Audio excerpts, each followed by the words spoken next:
സാമ്പത്തിക തിരിമറി നടത്തിയ എറണാകുളം മുസ്ലിം ലീഗ് ജില്ലാ പ്രസിഡന്റിനെ സസ്പെൻഡ് ചെയ്തു. ഹംസ പറക്കാട്ടിനെതിരെയാണ് നടപടി. ജില്ലാ കമ്മിറ്റിയുടെ കെട്ടിട നിർമ്മാണ ഫണ്ടിലാണ് ക്രമക്കേടുണ്ടായത്. സംസ്ഥാന പ്രസിഡന്റ് സാദിഖ് അലി ശിഹാബ് തങ്ങളാണ് നടപടിയെടുത്തത്. എസ് ശ്യാംകുമാർ കൊച്ചിയിൽ നിന്ന് അപ്ഡേറ്റ് ചെയ്യും വിവരങ്ങളുമായി. പറയൂ ശ്യാംകുമാർ.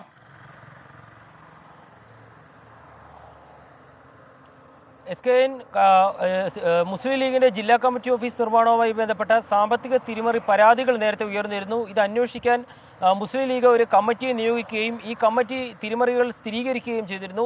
ഇതിന് പിന്നാലെ ജില്ലയിൽ വലിയ രീതിയിലുള്ള പ്രശ്നങ്ങളാണ് സംഘടനാ തലത്തിൽ ഉണ്ടായത്. അതിനെതിരെ നടപടികൾ എടുത്തിരുന്നു. ഏറ്റവും അവസാനമാണ് ഇപ്പോൾ ജില്ലാ പ്രസിഡന്റിനെ സംസ്ഥാന പ്രസിഡന്റ് സസ്പെൻഡ് ചെയ്തിരിക്കുന്നത്. ഇത് സംബന്ധിച്ച് വാർത്താക്കുറിപ്പ് മുസ്ലിം ലീഗിന്റെ സംസ്ഥാന കമ്മിറ്റി കോഴിക്കോട് പുറത്തിറക്കുകയും ചെയ്തിട്ടുണ്ട്.